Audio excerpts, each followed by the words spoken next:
Komisi 1 DPRD Kota Batam menggelar rapat dengar pendapat umum, RDPU, terkait peindakan rokok ilegal di Batam, di mana rokok yang dimaksud tersebut, bahwa rokok yang tidak memiliki pita cukai yang merajalela beredar di Kota Batam.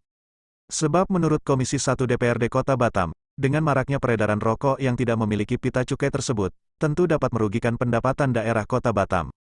Untuk itu, Komisi 1 DPRD Kota Batam memanggil semua pemilik perusahaan yang memproduk rokok yang tidak memiliki pita cukai tersebut.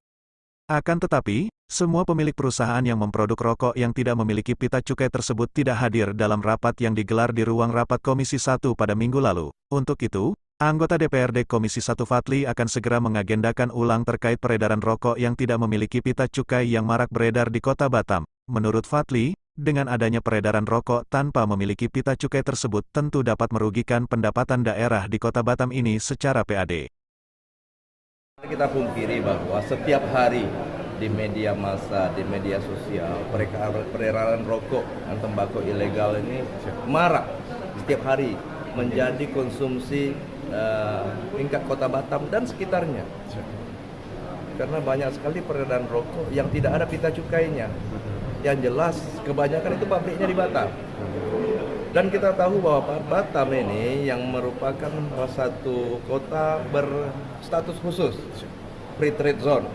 Sehingga barang impor dari luar itu bebas pajak ke Batam. Barang ekspor dari Batam ke luar negeri itu bebas pajak. Jadi surga bagi para investor-investor untuk melakukan investasi di Batam tentang rokok ini. Sehingga mereka semuanya impor barang-barang bakunya, barang-barang produksinya, dan ekspornya juga gratis. Sehingga apa keuntungannya untuk Batam secara PAD? Apa untungnya untuk negara kita?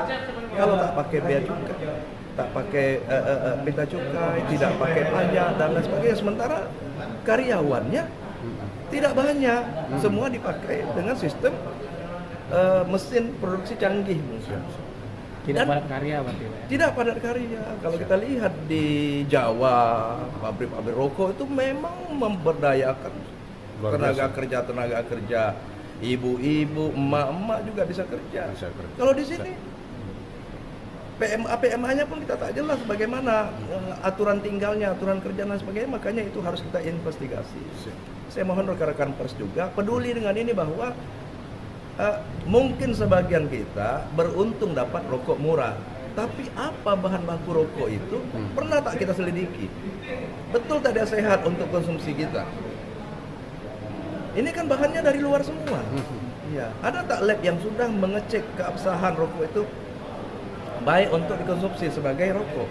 Tapi mohon izin, selama ini ada nggak dari pihak DPR untuk melakukan sidak ke gudang tersebut atau PT tersebut? Kita sekarang tidak jelas keberadaan pabrik rokok ini sendiri, kita tidak jelas. Ini penuh dengan keabu-abuan. Dan kami menduga bahwa memang di sini banyak kesalahan-kesalahan yang dilakukan oleh pengusaha-pengusaha nakal.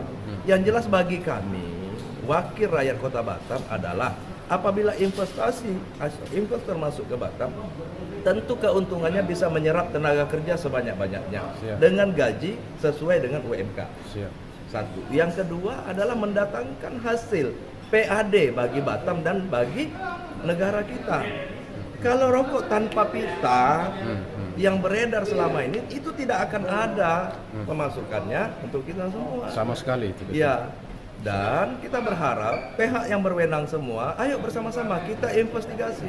Kalau memang ini tidak menguntungkan bagi Batam atau bagi Indonesia, kita tidak setuju ada pabrik-pabrik itu berdiri di Batam. Kalau perlu izinnya kita pelajari, kalau memang harus kita tutup. Dengan mekanisme yang ada. Saya pikir itu karena apa? Karena rokok ini kan merugikan kesehatan. Betul tidak? Tapi karena konsumen rokok di Indonesia ini banyak, apa salahnya rokok yang kita beli rokok Indonesia, pita cukai Indonesia, menghasilkan setiap batang yang kita isap ada keuntungan untuk negara. Kalau yang ini menguntungkan pengusaha-pengusaha yang bukan pengusaha Indonesia, PMA dapat apa kita?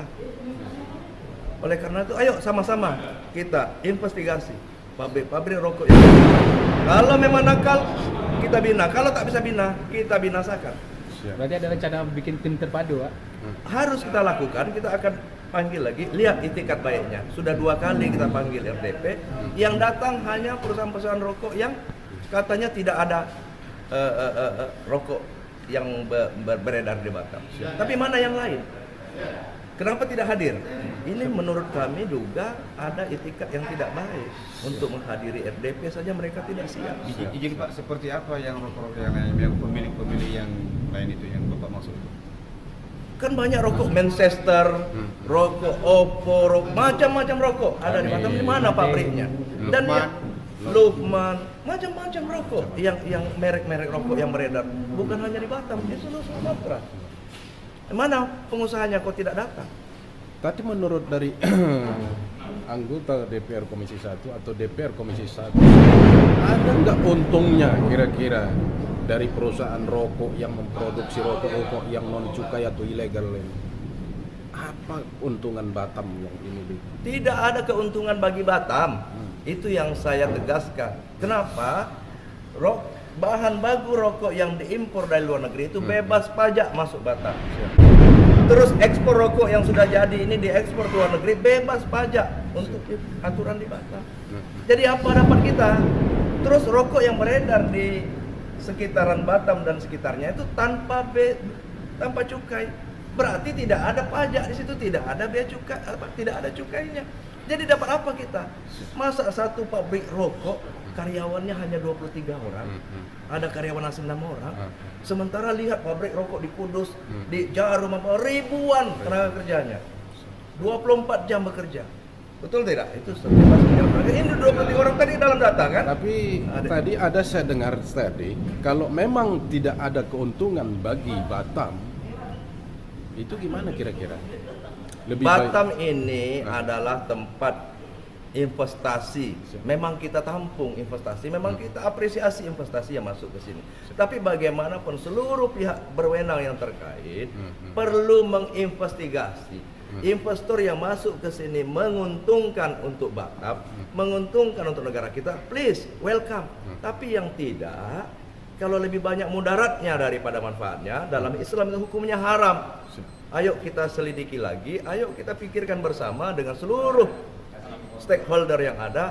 Seandainya memang harus dipelajari lagi izin mereka, kalau bisa kita stop sementara dulu semua pabrik rokok yang ada di Batam. Berarti pabrik-pabrik rokok ini hanya dugaan mencari keuntungan. Mencari keuntungan semata-mata. Itu yang kita duga, mencari keuntungan semata-mata. Kenapa dia tidak bikin di Singapura pabriknya? Kenapa mereka tidak bikin di Cina pabriknya? Kenapa mereka tidak bikin di Amerika sana? Kenapa harus bikin di Batam? Karena ada aturan khusus yang mengatur itu di Batam. Pak, izin Pak. Apakah benar ini Pak ada backingan atau terhadap atau gimana? Kalau memang ada backingan atau tidak, makanya kita perlu sama-sama mengawasi.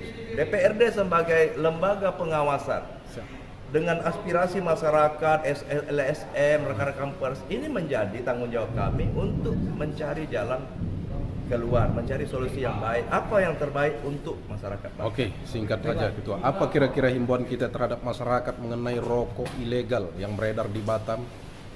Kepada masyarakat Kota Batam, rokok ini adalah salah satu sumber pendapatan yang lumayan besar bagi negara kita. Apabila Anda mengisap rokok yang memang ada pita cukainya, itu ada manfaat untuk negara kita, merupakan apa namanya? Cukai. Namanya sintaks, Pak. Iya. Dosa. Iya. Tapi apabila Anda mengisap rokok yang bukan tidak rakitan dari pabrik yang legal, yang tidak ada cukainya, mungkin keuntungan sementara Anda semua dapatkan. Tapi ingat, apa yang terkandung di dalam rokok itu sendiri, tembakaunya dan lain sebagainya, itu tidak bisa kita. Siapa yang menjamin? Lembaga mana yang menjamin rokok itu sudah pantas atau layak di Rosjihan Halid melaporkan dari Gedung DPRD Kota Batam.